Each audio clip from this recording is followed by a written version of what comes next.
हाँ जी बेटा, जो आज का हमारा टॉपिक है ये है केमिकल फॉर्मूला। हमने लास्ट क्लास में सिंबल्स पढ़े थे और पॉलीएटॉमिक आयन पढ़ा था। तो आज का जो हमारा टॉपिक है it is related to chemical formula. Chemical formula क्या होता है, मैंने यहाँ डेफिनेशन लिखी है, बट ये डेफिनेशन समझाने के लिए मुझे एक एग्जांपल देनी पड़ेगी, तब समझ में आएगा। तो एग्जांपल लेता हूँ कि मैंने आपको बोला कि मुझे ना सोडियम क्लोराइड का फॉर्मूला लिख के दिखाओ, एक तो ये। और मैंने आपको बोला मुझे मैग्नीशियम क्लोराइड का फॉर्मूला लिख के दिखाओ, मैग्नीशियम क्लोराइड। अब जरा समझना इसका आंसर। सोडियम क्लोराइड क्या होता है, हम पीछे पढ़ के आए हैं। देखो सोडियम आयन Na प्लस, तो हम इसको ऐसे लिखेंगे Na+1। क्लोराइड का क्या था सिंबल, देखो क्लोराइड का यहाँ पे दिख रहा है आपको, कहाँ पे है क्लोराइड, ये रहा Cl माइनस, मतलब -1, Cl-1। अब जब ये सेम चार्जेस होते हैं ना तो ये एक दूसरे को कैंसिल कर देते हैं और ये जुड़ जाएंगे, पॉजिटिव नेगेटिव जुड़ जाएगा, तो क्या बना NaCl। तो अब कोई आपसे पूछेगा सोडियम क्लोराइड का फॉर्मूला लिखो, तो अगर हमें ये आयंस वाला टेबल याद है हम तभी लिख पाएंगे। तो जो सेम चार्जेस होते हैं वो कैंसिल हो जाते हैं और ये जुड़ जाता है, तो जुड़ के बना NaCl। अगला देखो मैग्नीशियम क्लोराइड, तो मैग्नीशियम होता है Mg2+, चेक करो। 2+। हाँ ना, देखो चेक करो मैग्नीशियम Mg2+, तो Mg2+, और क्लोराइड होता है Cl-1। अब ये सेम चार्जेस नहीं है, तो जब सेम चार्जेस ना हो तो इसको क्रॉस मल्टीप्लाई करते हैं ऐसे, ये वाला चार्ज इधर आ जाएगा, ये वाला चार्ज इधर आ जाएगा। आप देखना मैं कैसे कर रहा हूँ क्रॉस मल्टीप्लाई, एरो लगा रहा हूँ। कई बच्चे ना ये एरो नहीं लगाते, ऐसे लाइनें लगा देते हैं। अब जब आपने ऐसे किया तो फॉर्मूला क्या बना, Mg के पैरों में आ गया 1, प्लस माइनस भूल जाना है, जब आप क्रॉस करते हो ना तो ये प्लस माइनस खत्म हो जाते हैं। ये 1 आ गया यहाँ पे, और जो ये 2 है ये किसके पैरों में आ जाएगा, ये 2 किसके पैरों में आ जाएगा, क्लोरीन। तो 1 को शो करने की जरूरत नहीं होती, तो ये फॉर्मूला बन गया MgCl2। तो इसे कहते हैं केमिकल फॉर्मूला। तो अब देखो, अब मैं डेफिनेशन पढ़ता हूँ, समझना कि what is a chemical formula. The chemical formula of a compound is a symbolic representation of its composition. Composition होता है किस चीज से बना है। तो जैसे सोडियम क्लोराइड है, तो मैंने बोला सोडियम क्लोराइड का फॉर्मूला लिखो, तो हमने सिंबल्स लिखा, सिंबॉलिक रिप्रेजेंटेशन दे दी। रिप्रेजेंटेशन देने से ये पता चल गया कि सोडियम क्लोराइड सोडियम और क्लोरीन का बना है। ठीक है, तो कोई आपसे पूछे what is a chemical formula, तो ये डेफिनेशन है और ये इसका लिखने का तरीका है। फटाफट इसे नोट करो, नोट करके डन बोलो। ठीक है बेटा, तो हमने अभी टॉपिक सीखा केमिकल फॉर्मूला और मैंने आपको एग्जांपल से करके बता दिया। अब हम इस क्वेश्चन से रिलेटेड कुछ प्रैक्टिस कर लेते हैं। अब आप देखो यहाँ पे आपको कुछ क्वेश्चंस नजर आ रहे होंगे, इन क्वेश्चंस को हम करते हैं प्रैक्टिस। इसे मैं थोड़ा सा एनलार्ज कर दूं तो जिससे ये हमें और क्लियरली दिखेगा। चलो लेट्स डू। अब हम सबसे पहला करते हैं सोडियम ऑक्साइड। सबसे पहला है सोडियम ऑक्साइड। तो सोडियम होता है Na+ और ऑक्साइड होता है O-2। तो जब आप इसे क्रॉस मल्टीप्लाई करेंगे तो पॉजिटिव नेगेटिव खत्म हो जाते हैं। तो ये 2 इसके किसके पैरों में आएगा, बताओ बताओ, 2 किसके पैरों में आएगा, सोडियम के। Na2। और 1 सोडियम के सर। 1 किसके पैरों में आएगा, ऑक्सीजन के। और 1 लिखने की जरूरत नहीं होती, यस, ओ 1 लिखने की जरूरत नहीं है। Let's see it's second part. अब देखो सेकंड पार्ट में क्या कह रहा है, एल्यूमिनियम क्लोराइड। तो एल्यूमिनियम होता है Al+3, क्लोराइड होता है -1। क्रॉस मल्टीप्लाई करेंगे, तो क्रॉस मल्टीप्लाई करेंगे तो 1 आएगा एल्यूमिनियम के पैरों में, तो 1 लगाने की जरूरत नहीं होती। क्लोरीन के पैर में कितने आएंगे, 3। तो ये बन गया AlCl3। इसको कहते हैं केमिकल फॉर्मूला। इसे अच्छे से सीख लो, अगर ये सीख जाओगे तो 10th में आपको दिक्कत नहीं आएगी। Let's try it's third question. तो अब आप देखिए इसका थर्ड क्वेश्चन कैसे होगा। थर्ड क्वेश्चन है सोडियम सल्फाइड। यहाँ पे थोड़ी स्पेल मिस्टेक हो गई है, इट इज सोडियम सल्फाइड। ठीक है, तो सोडियम होता है हमारा Na+ और सल्फाइड होता है S-2, है ना। आप देखो मैं बताता हूँ यहाँ पे क्या गलती होती है। बच्चे ना सल्फाइड ये वाला पूछा है तो बच्चे इनमें से कोई लिखाते हैं, और ये पूछते हैं तो बच्चा ये लिखे आता है। तो इसको बहुत अच्छे से याद करना है, ये कॉमन कंफ्यूजन पॉइंट्स हैं, they are common confusion points. तो अब है जो हमारा सोडियम सल्फाइड, तो हम इसे करेंगे क्रॉस मल्टीप्लाई। तो जब हम इसे क्रॉस मल्टीप्लाई करेंगे तो बताओ क्या बनेगा, क्या बनेगा, बताओ क्या बनेगा। Na ये Na2 टू एन के Fe2S। पैर में 2 और एस के पैर में 1 को दिखाने की जरूरत नहीं है। ओके, लेट्स ट्राई फोर्थ वाला, magnesium hydroxide. So magnesium is denoted by Mg2 Mg plus minus and 2 plus hydroxide OH-1। OH आप क्रॉस minus 1। मल्टीप्लाई करें, क्रॉस मल्टीप्लाई करेंगे तो क्या आएगा, Mg1 Magnesium और OH2। अब कई बच्चे सोच रहे हैं कि सर ने ब्रैकेट OH2। क्यों लगा दी, बाकी जगह तो लगा ही नहीं ब्रैकेट। ये ब्रैकेट मैंने यहाँ पे इसलिए लगाई कि जो ये 2 है ना, ये ऑक्सीजन से भी मल्टीप्लाई हो रहा है और हाइड्रोजन से भी हो रहा है। अभी तक जो हमने प्रॉब्लम पढ़ी थी ना, इसमें क्लोरीन ये एक है, क्लोरीन इज कल्ला, ऑक्सीजन और हाइड्रोजन ये अलग अलग आइटम होते हैं, इसलिए हमें ब्रैकेट लगानी पड़ी। तो अगर आपको कंफ्यूजन हो जाए तो आप हर जगह लगा दो ब्रैकेट, उसमें कोई दिक्कत नहीं है।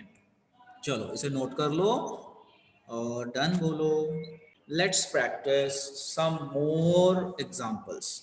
अब जैसे मैं बोलता हूँ आपको कि भाई मुझे कैल्शियम ऑक्साइड का फॉर्मूला लिख के दिखाओ, calcium oxide.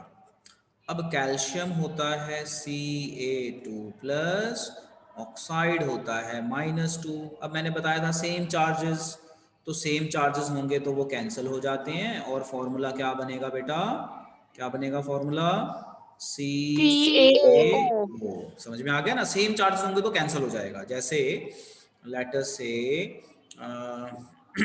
Potassium chloride, potassium chloride. अब देखो पोटेशियम का क्या होता है K प्लस, क्लोराइड क्या होता है Cl-, तो 1 ये 1 ये 1 तो सेम चार्जेस कैंसिल, क्या बना कैंसल। Formula, KCl। KCl। अच्छा, KCl। एक और हाइड्रोजन क्लोराइड, हाइड्रोजन क्लोराइड, बताओ इसका क्या फॉर्मूला बनेगा। हाइड्रोजन होता है H plus, H plus H chloride plus होता है 1। Cl-। अब सेम चार्जेस है तो कैंसिल हो CH-। गया, क्या कैंसिल हो बन गया, जाएगा। HCl। ओके, चलो एक और। अब बताओ मुझे मैग्नीशियम कार्बोनेट, मैग्नीशियम कार्बोनेट। अब देखो मैग्नीशियम क्या होता है Mg2 प्लस, Mg कार्बोनेट क्या होता Mg है CO3 plus -2। Same charges cancel, तो क्या आंसर कैंसल। आएगा, MgCO3। MgCO3। बहुत बढ़िया। अब एक चीज देखना, अब एक चीज देखो, म्यूट कर दो अपने आप को, सुनो ध्यान से। हमने बेटा जितने भी फॉर्मूले लिखे हैं अभी तक, उसमें एक चीज कॉमन थी कि पॉजिटिव पहले आता है, नेगेटिव बाद में आता है। तो ये याद रखना, ये कन्वेंशन है कि जब भी हमने फॉर्मूला लिखना है तो पॉजिटिव वाला पहले आएगा, नेगेटिव वाला बाद में आएगा। कन्वेंशन, कन्वेंशन होता है ऐसे ही करना है, कन्वेंशन का मतलब होता है ऐसे ही करना। तो जब भी हम फॉर्मूले लिखेंगे तो ये कन्वेंशन है कि पॉजिटिव वाला नाम पहले बोला जाता है, नेगेटिव वाला नाम बाद में बोला जाता है। तो whenever we are going to write a chemical formula, we have to write positive वाला आयन पहले एंड नेगेटिव वाला आयन बाद में, और क्रॉस मल्टीप्लाई करना है। इसमें ध्यान रखना है कि अगर सेम चार्जेस हैं तो कैंसिल हो जाएंगे, बट अगर सेम चार्जेस नहीं हैं तो हम उसे क्रॉस मल्टीप्लाई करेंगे और उसका फॉर्मूला वहां पे लिख देंगे। चलो एक और क्वेश्चन देते हैं आपको ट्राई करने के लिए, ट्राई कीजिए। मैंने लिखा कैल्शियम फॉस्फेट। लो मैंने आपको दिया 1 मिनट, आप अपनी कॉपी में लिख के मुझे आंसर बताइए। लो देखो, अब मैं आपको टाइम मैंने दे दिया, 1 मिनट ओवर। अब मैं बताता हूँ, चेक करना कितने बच्चे सही थे।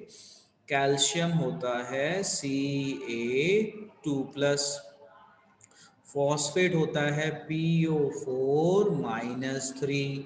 अब ये सेम चार्जेस तो हैं नहीं, तो हम इसे करेंगे क्रॉस मल्टीप्लाई। तो जब हम इसे क्रॉस मल्टीप्लाई करेंगे तो ये 3 कैल्शियम के पैरों में आ जाएगा, और ये 2 इसके पैरों में आ जाएगा और हमें यहाँ ब्रैकेट लगानी पड़ेगी। क्यों? क्योंकि ये दोनों अलग अलग एटम होते हैं, ऑक्सीजन अलग एटम है, फॉस्फोरस अलग एटम है।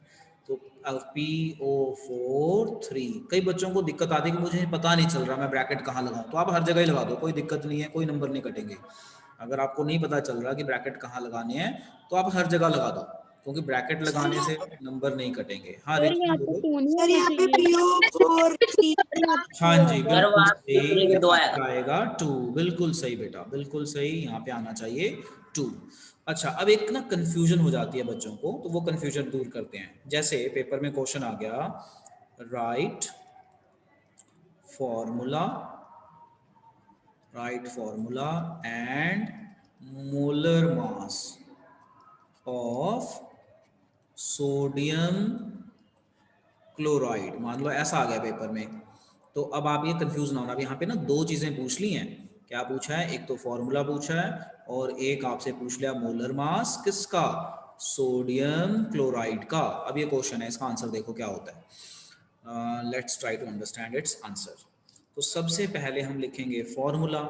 तो सोडियम होता है Na+1, क्लोराइड होता है Cl-1, सेम चार्जेस है, कैंसिल हो गया, फॉर्मूला बन गया NaCl3। ये तो हो गया फॉर्मूला। अब पूछा है मोलर मास या मॉलिक्यूलर मास। मोलर मास बोल दें या मॉलिक्यूलर मास बोल दें, एक ही बात है, ठीक है। तो आप कैसे निकालेंगे? आप लिखेंगे NaCl = Na+Cl कर लो, जिससे आपको ये ध्यान में रहे। अब Na का मास कितना होता है? देखो पेज पलट के, कितना है? 23। और Cl का मास कितना है? देखो पेज पलट के अपनी कॉपी के, 35.5। अब इसका टोटल कर दोगे तो 58.5 U। तो ये मैंने आपको यूनिट टर्म्स में सिखाया था, ग्राम लगाओगे तो ग्राम मोलर मास बन जाएगा। तो इसे नोट कर लो, नोट करके बेटा डन बोलो। लो देखो बेटा, हमने अभी थोड़ी देर पहले केमिकल फॉर्मूले सीखे और हमने थोड़ी सी प्रैक्टिस की। आपका होमवर्क है कि अपनी बुक से जितने भी फॉर्मूले हैं उनको करें और जो मैंने करवाया है उसकी प्रैक्टिस करें। अब हम कर रहे हैं अपना अगला टॉपिक। इस टॉपिक का नाम है law of conservation of mass. अभी लर्निंग वाला है, बहुत ही आसान है कि law of conservation of mass क्या कहता है। तो इसको हम समझते हैं और इस लॉ को भी याद करते हैं।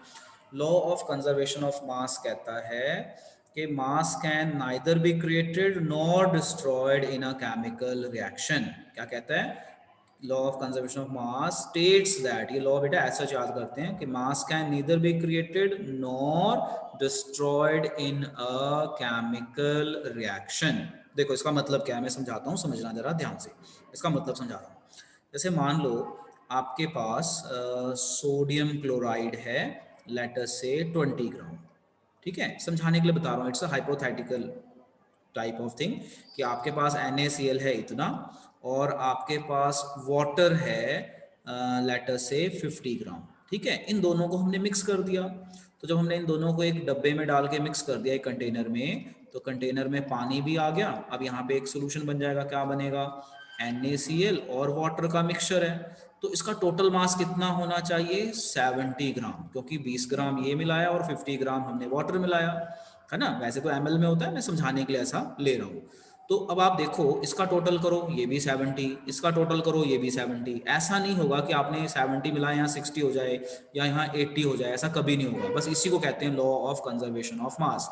ये कहता है कि मास can neither be created nor destroyed, यानी आप रिएक्शन करने से पहले वाला मास चेक कर लो और रिएक्शन के बाद वाला मास चेक करो, तो आप ये पाओगे कि ये 70 है टोटल, तो वहां पे भी आपको टोटल कितना मिलेगा? 70। इसी को कहते हैं हम law of conservation of mass. जो मैंने बेटा यहाँ पे एग्जांपल ली है ना, इट्स नॉट एक्यूरेट एग्जांपल। ये मैंने इसलिए ली है ताकि आपको इस लॉ का मतलब समझ में आ जाए कि ये लॉ कहना क्या चाहता है। ये लॉ कहता है कि जब भी आप कोई केमिकल रिएक्शन करेंगे तो रिएक्शन करने से पहले मास निकाल लो, रिएक्शन करने के बाद मास निकाल लो, तो आपको ये मास सेम मिलेगा। तो सेम मिलने को कहते हैं मास कैन नीदर बी क्रिएटेड, मतलब एक्स्ट्रा मास नहीं आएगा, एंड नॉट डिस्ट्रॉयड, कम भी नहीं होगा, यानी जितना है उतना ही रहेगा। इसे हम कहते हैं law of conservation of mass. चलो बेटा इसे नोट कर लो।